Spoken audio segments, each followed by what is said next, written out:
Muito bem-vindos a mais uma análise semanal com o MDR. O Ibov está ali na casa dos 190 mil pontos, o Bitcoin ali testando o fundo dos 60 mil, nesse momento trabalhando 70 mil, mas vamos ver o que a Ana Inês tem para dizer sobre isso. O Ibovespa está vivendo dias de glória, cravando o nono recorde histórico do ano e flertando com os 190 mil pontos. O gringo virou o dono da festa, aproveitando que nossas estatais e bancos ainda estão baratos, mas o contraste é real. Enquanto o capital estrangeiro invade a B3, o investidor local está ali, no cantinho, cauteloso e de olho nas eleições e no fiscal. Lá fora, as Big Techs entregaram lucros de bilhões, mas o mercado azedou. O motivo? Os investidores cansaram de promessas e ficaram assustados com os 600 bilhões de dólares que empresas como Amazon e Microsoft querem enterrar em IAO este ano.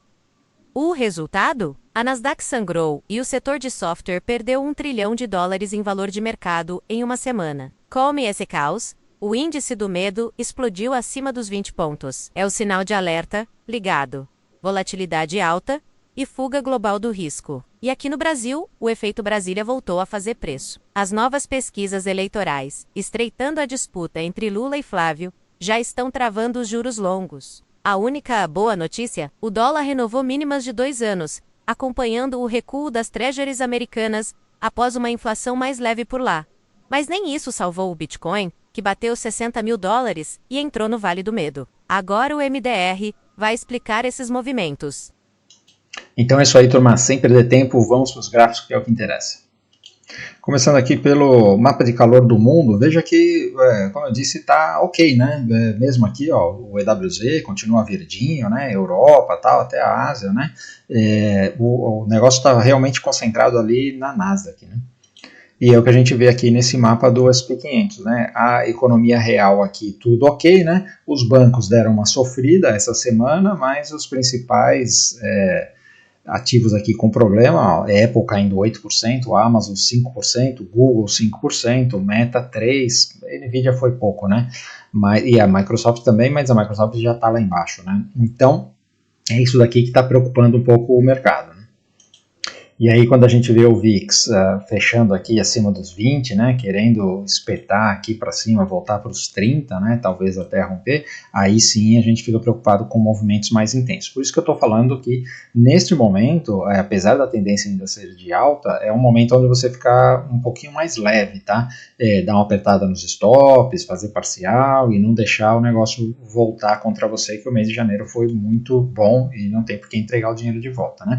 A boa notícia da semana, olha, esses juros aqui nos Estados Unidos caindo, né, por conta dos resultados aí de inflação, emprego e tudo mais, né, dando aí uma indicação de que a gente pode ter cortes de juros mesmo. Tem os cortes de juros que estão programados, vai ter mudança de presidente do FED, tem um monte de coisa acontecendo, né, mas isso aqui é o mercado falando que os juros é para baixo, e na Europa também tivemos aqui a perda desse fundo. O zigue-zague ainda é altista, mas é uma boa indicação aqui se juros para baixo na Europa, né? O Reino Unido também, se perder esse fundo vai ser maravilhoso. E o Japão também voltou um pouquinho aqui, né? Ainda está no zigue-zague altista, né? Ou seja, os juros ainda estão num patamar alto e sem mudança de tendência, mas indicações aí positivas, tá? Indo aqui para o S&P 500, veja que nós tivemos essa semana aqui, que foi negativa, então essa que é a dificuldade de operar o mercado neste momento. Veja que ele está aqui no topo histórico, né? E aí ele está numa consolidação. Então, se você olhar, bom, tendência de alta, topo histórico, mais provável é o rompimento, né? E aí você se posiciona desse jeito. Mas, por outro lado, nós temos toda essa situação aqui, olha, veja a intensidade da alta, ou como ela vai perdendo aqui, ó, vai inclinando, demonstrando fraqueza. Então, a qualquer momento, esse negócio aqui pode vir fazer uma correção, né? Porque a gente não pode esquecer que desde lá do Liberation Day do Trump, esse negócio aqui andou 40%, né?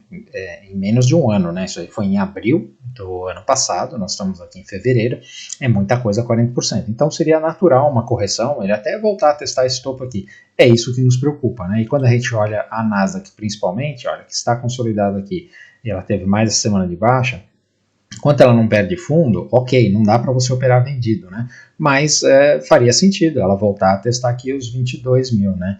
E a gente vê aqui, inclusive, que a divergência de FR ela está aumentando, né? Então você tem esse topo duplo aqui da consolidação e essa divergência aqui vai escorregando. O IFR do semanal nesse momento está trabalhando abaixo de 50%, que não é uma coisa positiva, tá? Quando você tem uma tendência de alta, veja que o IFR tende a ficar trabalhando acima dos 50, né? E a gente vê aqui também, olha, nesse período tal. Quando ele perde aqui, é um mau sinal, né? Então, é isso que está aqui dando colocando aí os bigodes de molho, né?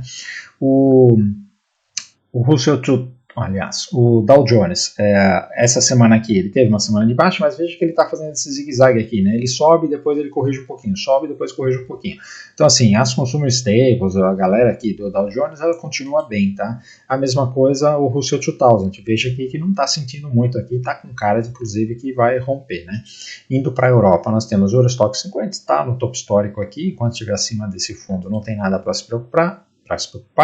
A Alemanha também, olha, tentando reagir aqui, voltar ao topo e romper, um ótimo sinal. Reino Unido, tudo ok. França está no topo histórico. A Espanha, uma semana aqui, depois de várias semanas de alta, uma semana de correção, mas continua nesse canal. A Itália, também uma semana de correção, mas aqui só um pullback, nada para se preocupar, né? Já a China continua aqui no meio dessa consolidação, né? Enquanto não sair daqui, não tem o que fazer, mas o Japão continua muito forte, olha só, uma semana maravilhosa aqui, e já estamos aqui nos 57 mil pontos esse Japão, né, o índice Nikkei. Os mercados emergentes continuam fortes, olha, mais uma semana de alta aqui, o nosso EWZ está deixando essas sombras para cima, mas olha, vai fechando aqui em fechamentos mais altos, né? Então tá subindo, né? E o México também, olha, depois dessa barrona aqui, subiu também, né? A Argentina está um pouco mais preguiçosa, olha, enroscando aqui para romper, então enquanto não romper, não tem o que fazer com essa Argentina, tá? Já o petróleo, turma, veja que ele ameaçou fazer o rompimento aqui dessa linha de tendência, né? Mas durante a semana ele acabou voltando aqui e deixando uma configuração que é uma configuração de topo, né? Se perder esse fundo aqui, a gente pode voltar a cair. Então aquela preocupação que a gente tinha, pelo menos por enquanto, ela está eliminada, né? E a não ser que rompa o topo, aí a gente volta a falar sobre essa reversão de tendência do petróleo. Por enquanto, a tendência segue para baixo. Assim como o minério de ferro aqui, que também, olha, fez mais uma semana de correção, está numa zona de bastante briga, mas não é um bom sinal. O cobre continua enroscado aqui. Espero que não tenha não aconteça novamente o que ele tem feito aqui ultimamente, né, quando ele chega nessas regiões e dá esses sinais assim, né, aí de repente ele dá uma corrigida, né, espero que ele não faça isso, mas se alguém está comprado no cobre, tem que ter o stop gain aqui, se perder aqui, ele pode fazer um movimento desse. Eu não sei por que ele está fazendo isso ultimamente, mas o gráfico está nos falando, a gente tem que tomar cuidado, tá? O ouro, fechando aqui, olha, acima dos 5 mil dólares novamente, né? Então a semana passada foi um belo Don King, a semana aqui confirmou, o ouro continua na sua tendência de alta, quem teve a coragem, né, de comprar aqui nos 4.400, 4.500, parabéns, já andou aqui mais 10%, tá uma maravilha a tendência, né? A prata ainda um pouco enroscada aqui, né? Mas a tendência é de alta, a qualquer momento esse negócio volta a subir. Assim como todas as outras, né? Platina também, parecida, o paládio, o níquel, todo mundo parecido. Daqui a pouco esse negócio aqui começa a retomar, tá? O urânio também, olha só, se segurou essa semana aqui, pode ser que ele vire para cima. Se virar para cima, tem compra de urânio, tá?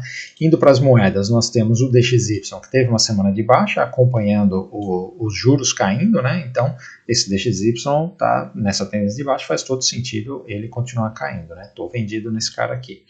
E o Bitcoin, olha, o Bitcoin eu vou gastar um pouquinho mais de tempo aqui, porque veja que ele veio fazer um teste de fundo aqui pelo gráfico diário e está fazendo uma reação, né? Um fundo mais alto aqui. Então, e o Bitcoin tem costumado andar muito no domingo à noite, né? E quando abre ali o mercado do Japão, ele começa a andar. Então aqui ele deixou um fundo mais alto e ele pode fazer um pivô de alta aqui para vir testar essa região aqui dos 85 mil até 100 mil dólares, tá? E aí eu acho que isso daqui ainda temos uma tendência de baixa e esse negócio aqui depois vai cair. E aí eu quero gastar um pouco mais de tempo nisso daqui, mostrando para vocês essa análise aqui. Eu já mostrei isso daqui no passado, né? Mas vamos rever esse tema, que é o seguinte.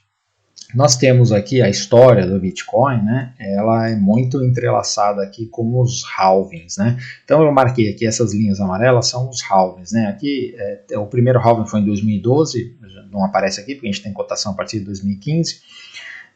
Então nós temos esse outro halving aqui em 2016, depois 2020, 2024 e o próximo vai ser em 2028. E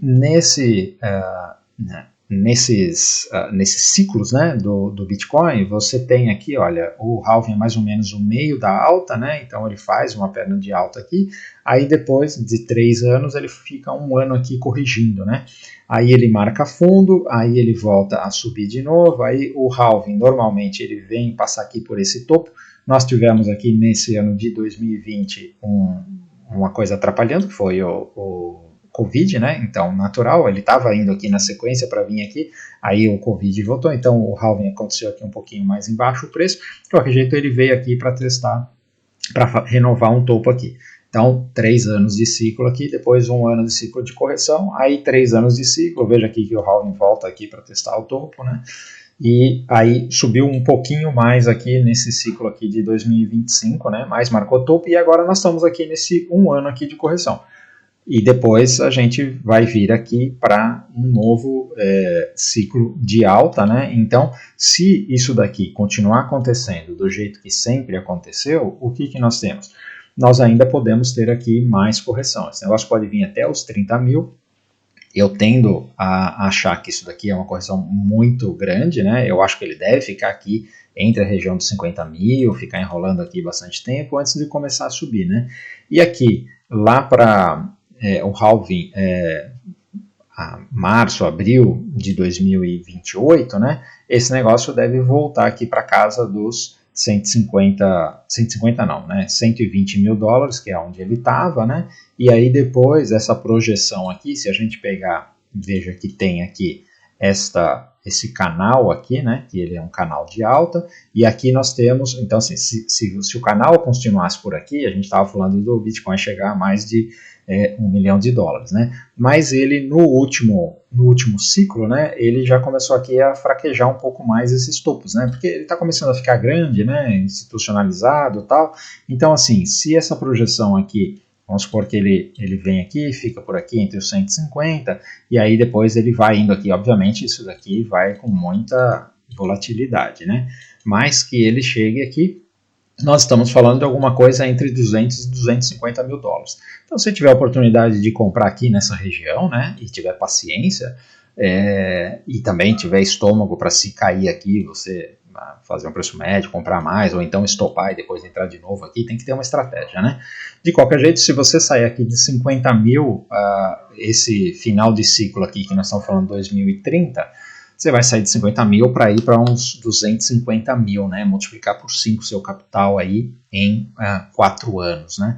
Então, acho que vale a pena, né? 4 anos não, 3 anos, né? Então, essa daqui é a projeção que eu vejo para o Bitcoin.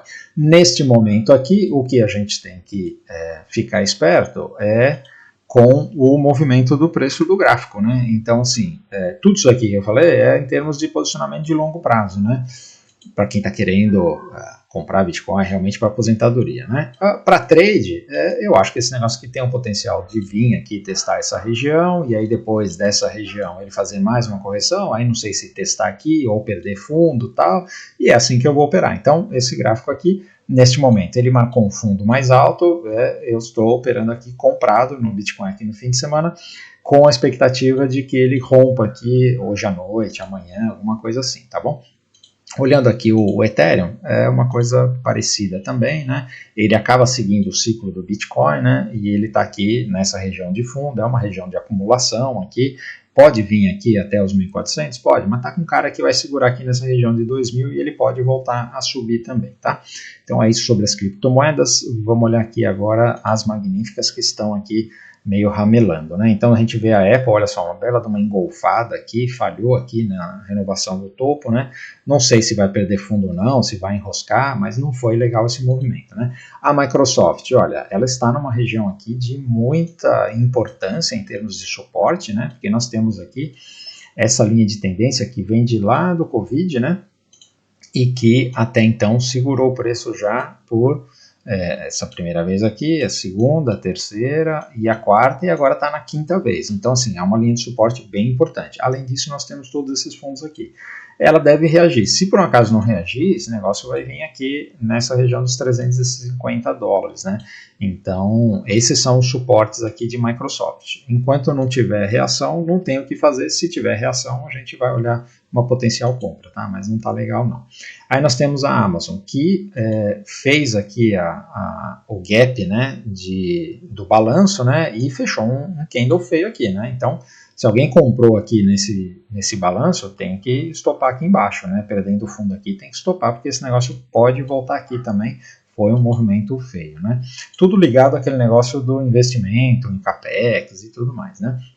Aí nós vemos o Google aqui, que está muito forte, mas ele deixando aqui uma divergência aqui, que olha, já está aqui no 50%, né? Então, assim, se ele perder esse fundo aqui, nós podemos ter uma correção, assim como ele fez aqui, né? Veja que aqui tinha uma pequena divergência alertada, né? Depois ele fez uma correção. Então, ele pode vir fazer uma correção, né? Vir pegar esta linha aqui, ou vir até aqui. Então, assim, se isso acontecer, isso vai pesar o mercado inteiro, tem que ficar esperto, tá?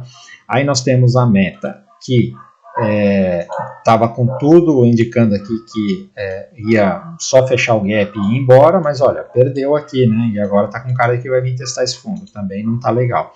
A Netflix, feia demais, olha, perdeu esse fundo aqui, agora abriu a porteira aqui para uma correção até maior, né? Nós temos aqui, deixa eu deixar marcado aqui, nós temos esse topo anterior aqui, vou deixar marcado aqui, é o próximo alvo dessa queda aqui, tá? No 68. Não tem muito o que fazer. A Tesla até que está se segurando bem, tá? Então, enquanto ela não perdeu o fundo, tá tudo ok com ela. E a Nvidia também está se segurando aqui nessa região, tá vendo? Ela já chegou nessa linha de tendência aqui, então ela deveria reagir aqui. Mas do jeito que as coisas estão, tá difícil de reagir, né?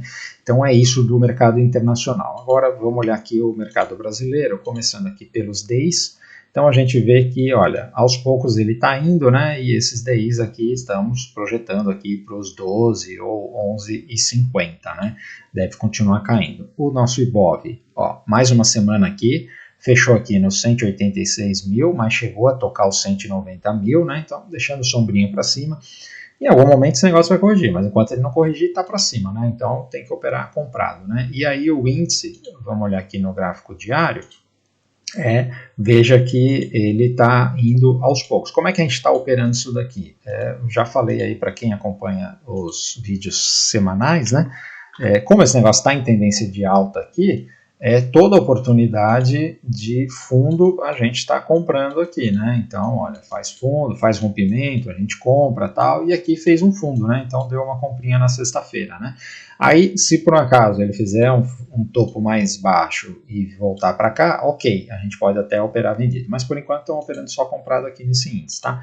O dólar só operando vendido, né? Então, olha só, ele é a mesma coisa, né? Faz topo aqui, a gente vende, faz topo aqui, a gente vende, aqui aciona essa bandeira, a gente vende, aciona essa bandeira, a gente vende, faz topo aqui, a gente vende, e na segunda-feira, aliás, essa semana aqui tem carnaval, né? Então, bolsa fechada aí, né? Só abre na quarta-feira, depois do meio-dia. Não recomendo nem operar na quarta-feira, tá? Então, nós vamos voltar só na quinta-feira e vamos ver o que acontece. Amanhã também é feriado nos Estados Unidos. A maioria das bolsas, então, vai estar fechada aí no mundo.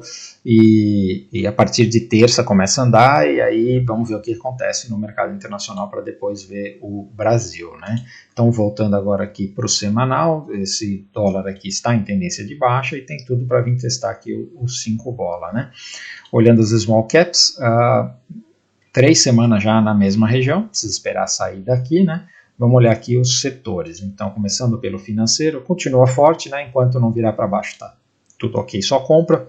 Setor industrial também continua forte, só compra. Setor de utilidades, só compra. Setor de materiais básicos, só compra. O setor imobiliário, só compra. E o setor de consumo, só compra. Então veja que está todo mundo para cima, até prova em contrário, não tem muito o que ficar duvidando. E quando a gente vê os papéis, a gente vê aqui, olha, Itaú aqui renovando máxima histórica, Bradesco está no topo aqui, tem que procurar compra. O Banco do Brasil, depois de toda a chacoalhada aí com o negócio da Braskem, balanço, não sei o que, olha, tende a voltar aqui a testar esse topo, né? Então é compra também. Sambi é compra, tá bagunçado aqui, precisa esperar uma configuração, mas é compra. A Vale, por enquanto é só compra, enquanto não corrigir, você vê, o minério de ferro está para baixo, mas ela está ignorando, né? A Petrobras também está aqui no topo histórico, né? Pode corrigir um pouquinho, se perder o fundo, a gente pode até fazer day trades de venda, mas é ativo para cima, né?